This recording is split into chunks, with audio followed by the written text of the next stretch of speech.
Bom dia. Primeiro eu quero agradecer a oportunidade de estar aqui. Acho que é super importante um evento como esse, né? E a oportunidade que a gente tem de falar sobre as nossas experiências, que muitas vezes não são compreendidas. Então, Marina, eu vou pedir a gentileza para eu poder compartilhar aqui. Deixa eu ver se eu já consigo. Não, precisa liberar.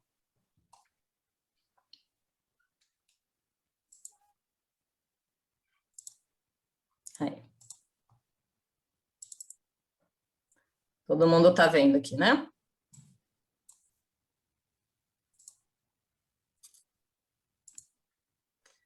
Ok. Bom, então brevemente vou me apresentar. Eu tenho 44 anos, eu sou engenheira de formação, sou mãe de 2 meninas, sou apaixonada por cães e por dança. Eu trabalhei há algum tempo com intervenção assistida por animais, eu tenho uma empresa, né? Atualmente estou um pouco mais afastada, mas é uma grande paixão minha. Hoje eu sou consultora, sou professora de matemática e sou experienciadora desde 2018, que é o assunto que mais nos interessa hoje, né? E também sou membro, então, do Repensando a Loucura, desde que eu tive essa experiência, e acho que uma coisa importante é que, atualmente, eu me considero uma pessoa em paz e feliz, né? Mas o processo não foi tão simples. Então, assim, um breve histórico, eu sempre tive uma vida boa, né? Tive uma infância feliz, eu tenho uma família bem estruturada, uma família bem grande, meus pais são casados até hoje, tenho uma irmã mais velha, eu sempre fui muito estudiosa e isso me gerou, né, uma boa faculdade. Eu fiz faculdade fora de São Paulo, por ser engenharia de alimentos, e durante a faculdade foi um momento que eu tive a oportunidade de manifestar o meu lado mais livre, né, com muitas festas, longe dos pais. Então, nesse período, realmente, meio que eu liberei uma Fabiana que era diferente daquela Fabiana certinha, que era super estudiosa, que em muitos momentos era a primeira aluna da classe. E então, durante a faculdade, veio esse outro lado, vamos dizer assim. Aí, quando eu penso no meu autoconhecimento, acho que um grande divisor de águas foi em 2005. Eu estava casada no meu primeiro casamento há 1 ano, e eu fui num dos treinamentos do Tadashi, no Leader Training, e a partir daquilo eu gostei muito e comecei a fazer diversos outros. Então, fiz o Transcendendo Seus Limites, o Acreditando em Você, que é o que caminha sobre as brasas, fiz constelação familiar. Enfim, entrei numa busca aí pelo autoconhecimento e fui mais pelo Tadashi, porque eu me identifiquei bastante, e comecei de fato essa busca, né? Eu sempre fui muito curiosa em relação ao comportamento humano, tanto meu quanto de outras pessoas, né? Tanto que eu lembro que tinha um amigo meu da faculdade que falava que eu deveria ser psicóloga e não engenheira, mas naquele momento eu não dei ouvidos para ele e falei, não, acho que meu negócio são números, né? Não tem nada a ver com psicologia. E nesse treinamento eu fui levada pelo meu ex-marido, né? Então ele aparece para mim como uma espécie de herói, porque eu estava num momento praticamente em depressão. Acho que naquele momento não foi diagnosticado como depressão, porque eu não fui consultar um psiquiatra, mas ele me levou para esse treinamento e eu voltei renovada, né? Então para mim ele foi como uma espécie de herói. E aí a gente teve alguns encontros e desencontros, e após alguns anos, aí em 2011, a gente se firmou definitivamente e tivemos a nossa primeira filha em 2011, nesse mesmo ano. A segunda veio em 2016.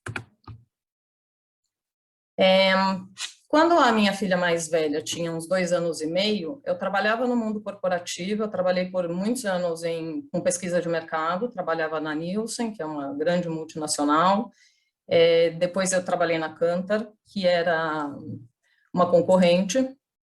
E aí a questão da maternidade junto com a minha carreira ficou assim bem complicada, e eu comecei a apresentar um quadro depressivo muito forte. Os sintomas o sintoma mais forte que eu tive eram aquelas borboletas assim no estômago, que eu tive durante 1 mês seguido, dia e noite, e para mim aquilo era um sintoma que eu tinha que lidar. Era uma coisa natural, eu não não entendi aquilo ainda como uma patologia, né? Até que, em um determinado momento, alguém falou para mim, Fá, vai consultar um psiquiatra, né? Isso não é normal.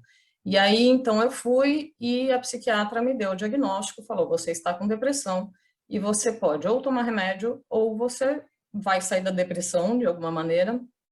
Eu já fazia terapia, eu sempre fiz terapia, mas eu falei, não, pode me dar o remédio que eu quero tomar, eu não aguento mais ficar do jeito que eu tô. E ela me deu e falou, olha, não toma nenhuma decisão, né, em 15 dias e tal, tal, tal, e a gente sempre obedece.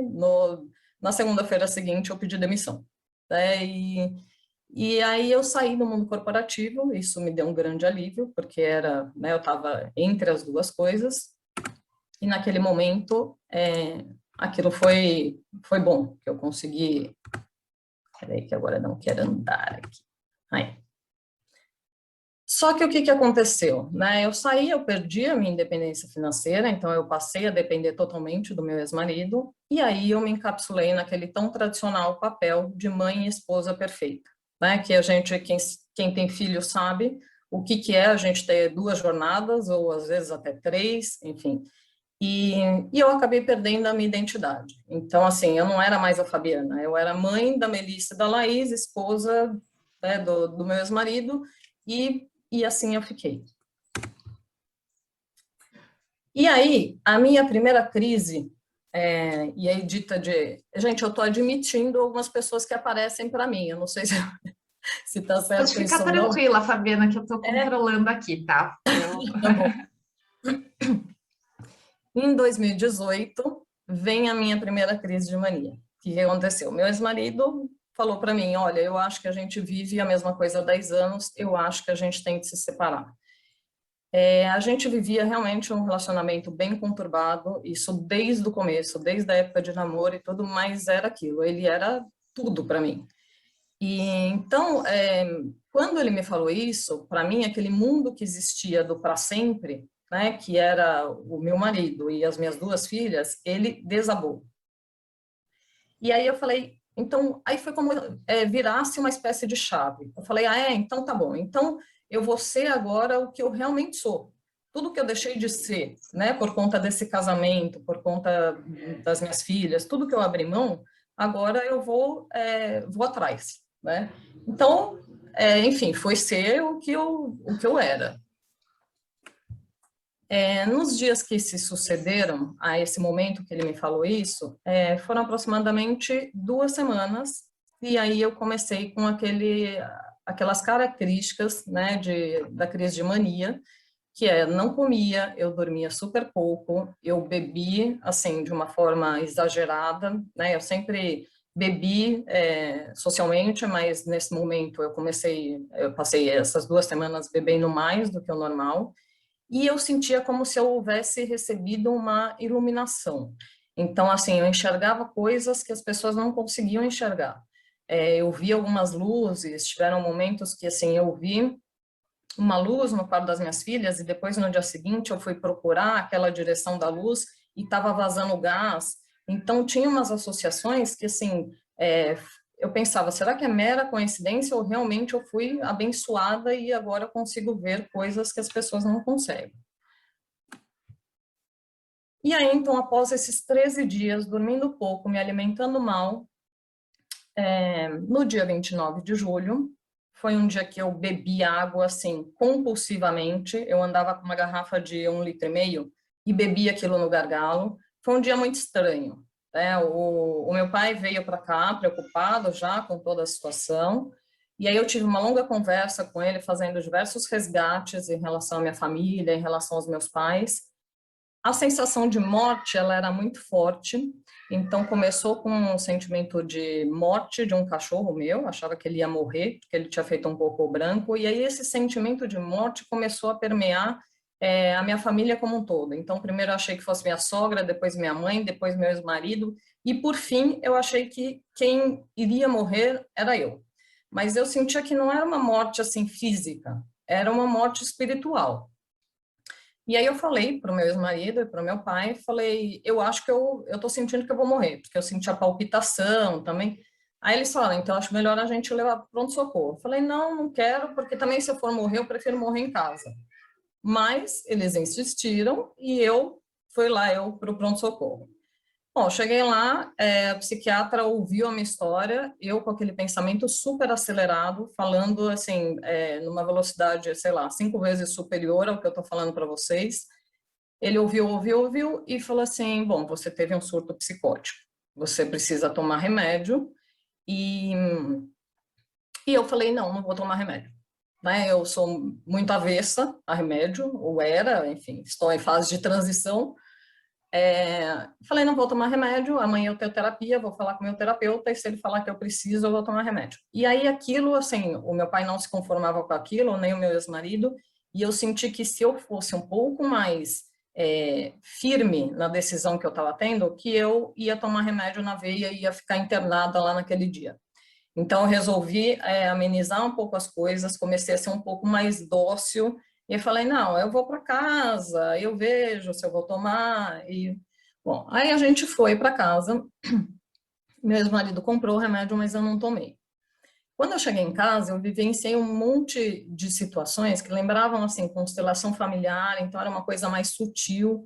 Vivenciei uma experiência com as minhas filhas que era como se elas entendessem tudo o que estava acontecendo, né? Que elas, na verdade, eram elas que me ensinavam e não o contrário.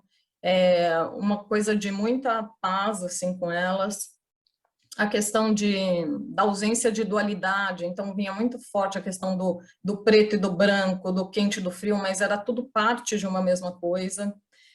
E aí então veio a experiência de morte e renascimento. Eu fui deitar e aí eu não conseguia dormir, aí depois de não sei quanto tempo, eu não sei se eu dormi, não sei o que aconteceu, mas foi como se assim, se eu sentisse meu coração parar de bater, eu chegasse lá em cima, né, lá no suposto céu, enfim, eu vi algumas pessoas que tinham morrido, e aí eu cheguei lá, e aí eu senti uma paz muito grande, e pensei, se isso é morrer, tudo bem, eu estou preparada, não tem problema, mas eu quero voltar porque eu quero cuidar das minhas filhas. E nesse momento eu senti o meu coração voltar a bater, e voltei de fato para cuidar das minhas filhas.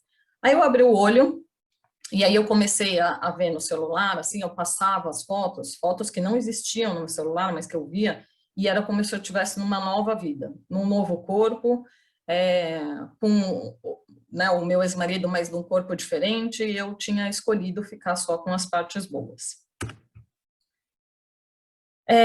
E aí, a partir disso daí, eu comecei a gravar uma série de vídeos, né? Então, eu queria mostrar para o mundo essa nova Fabiana, que eu tinha, né, conseguido descobrir, queria minha independência financeira, então eu ia fazer vídeos, eu ia virar youtuber para conseguir dinheiro, e foi isso que eu comecei a fazer. Eu publiquei 25 vídeos, né, na internet, durante 5 dias, e deixei de tomar remédio. Eu comecei a tomar o remédio porque me obrigaram, mas eu depois comecei a fingir que eu tomava o remédio e parei de tomar o remédio. E aí eu criei uma personagem que era a Bibel, então ela era, né, depois eu vim saber que Bibel significa Bíblia em inglês, e então era isso, eu era, né, uma conhecedora de muitas coisas, essa coisa do egocentrismo, da autoconfiança, ela vem muito forte, né, e eu era assim, eu gravava vídeo sem filtro nenhum, né, publicava o que eu achava, gravava vídeo fumando, e aí teve um outro episódio que eu resolvi dormir numa cabana do lado de fora da minha casa, na garagem, uma cabaninha das minhas filhas, porque eu queria ver a lua, dormir com a lua. E aí o meu marido me achou às 4:30 da manhã e falou assim para mim, esse eu tinha tomado uma garrafa de vinho nesse dia. Ele falou, se você não for a um psiquiatra, amanhã eu vou contar para sua família que você está bebendo. Aí lá fui eu, de novo, para o psiquiatra, e aí veio o diagnóstico de bipolar. Aí, nesse momento, eu aceitei o diagnóstico, né, mas continuei buscando explicações que pudessem tornar essa experiência que eu tive uma coisa mais factível para mim, porque eu me perguntava muito, por que só agora? né? Se dizem que o bipolar nasce com a bipolaridade, por que que só com 41 anos veio manifestar isso para mim? E aí foi quando eu encontrei o Repensando, e que fez muito sentido para mim, porque era uma outra visão, não era simplesmente a visão, isso é uma patologia, você vai ter que tomar remédio a vida inteira, e a coisa é assim, né? Então, isso fez muito sentido para mim. Parei de beber, comecei a tomar os remédios, mas, mesmo assim, eu tive uma segunda crise de mania, mesmo não bebendo, seguindo as orientações, em função das repetidas brigas conjugais que tinha ainda, isso para mim, né, era um ambiente de muita tensão, e aí, após essa segunda crise de mania, que foi em abril de 2019, veio a minha separação. Demorou um tempo, mas em setembro desse mesmo ano eu me separei. E aí, 2019 foi um ano que eu tomei remédio, tudo certinho, e tomei remédio, não bebi, mas em 2020 eu resolvi que eu já estava bem e que eu não precisava mais tomar remédio, né? Então eu parei de tomar o remédio, voltei a beber, e aí assim, no carnaval eu bebi muito, e aí veio progredindo uma crise que teve o ápice em abril, maio do ano passado, e essa foi a pior crise, sem dúvida, que eu tive. Eu tive grandes prejuízos, porque aí envolveu a minha família, eu tive muito atrito com a minha mãe, com meu pai, com a minha irmã. Eu fiquei numa internação domiciliar, eu fui levada para o interior, lá onde a minha mãe tem um sítio. O psiquiatra falou, a sua sorte é que você vai ficar lá com a sua mãe, porque o seu caso era de internação mesmo hospitalar, né? Tive um atrito muito grande com meu ex-marido, ele chegou a falar que eu só iria ver as crianças se tivesse o atestado do psiquiatra, e fui afastada das minhas filhas nesses mais de 20 dias aí que eu fiquei no interior. Então, para mim, foi muito difícil essa última crise. E aí, nesse período, eu imaginava, assim, coisas grandiosas. Eu imaginava que eu ia participar de um show com Fábio Júnior, Ivete Sangalo, Sandy Júnior, que são cantores que eu gosto, então que eu ia cantar junto. Aí eu criei a Deusa Gaia, né? Assim como o David falou, eu também tive a percepção de que eu era a encarnação de Jesus Cristo, de Buda, e que ia ser, assim, melhor ainda a coisa, porque eu ia ser a primeira mulher, né? Então eu criei a Deusa Gaia, que é uma imagem que um primo meu, né, pintou, que lembrava, me lembrava, né, com os olhos azuis, enfim. E nessa crise eu tinha uma grande conexão com a natureza, eu conversava com alguns familiares mortos, especialmente lá no interior, onde é a casa da minha mãe, é um lugar que tem muitas memórias, né, do meu avô, que eu não conheci. Então eu ficava conversando com essas pessoas e, assim, a minha missão lá era limpar energias negativas daquele lugar. Bom, para piorar tudo isso, eu comecei a tomar um remédio errado, né? Um outro psiquiatra, que era um novo psiquiatra nessa última crise, ele me receitou o Aristab, que era um remédio que eu nunca tinha tomado. Eu tomava ácido valproico, e aí esse remédio deu um efeito em mim que dá numa minoria das pessoas, mas assim, eu não conseguia dormir, continuei sem conseguir dormir, não conseguia comer direito também, então foi assim, piorou, né, o meu quadro.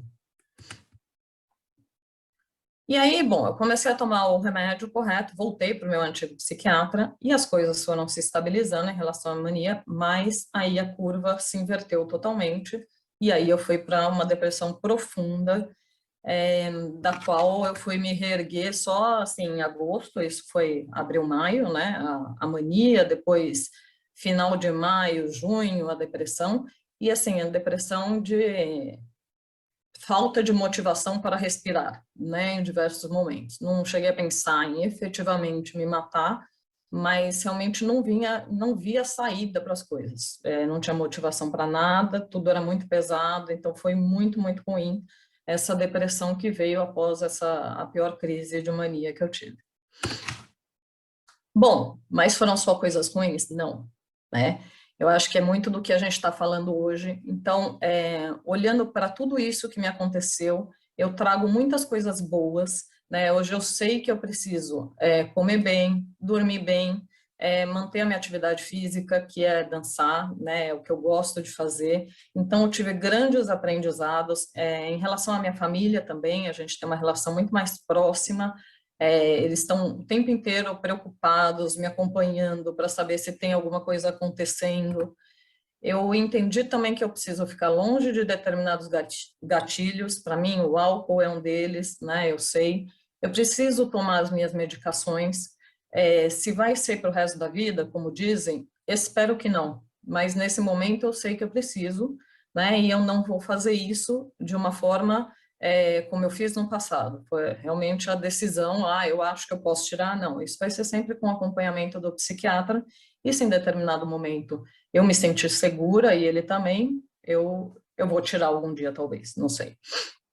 E não posso me enclausurar, né? Como eu fiz durante muitos anos, e para mim, sem dúvida, foi isso que gerou esses grandes momentos de crise. Então, posso garantir que eu não vou ter mais um? Não, mas hoje eu me conheço muito mais e eu acho que eu tive uma explosão de muitas coisas que culminaram numa pessoa melhor, né, em uma Fabiana com maior entendimento sobre mim mesma. E aí, assim, não posso rotular, não gosto, né, não sei se são experiências anômalas, se são crises de emergência espiritual, se são surtos psicóticos, como vê a ciência, mas é isso, o que eu escolho é ficar com as coisas boas que me trouxeram, que sem dúvida foi uma grande experiência de transformação para mim.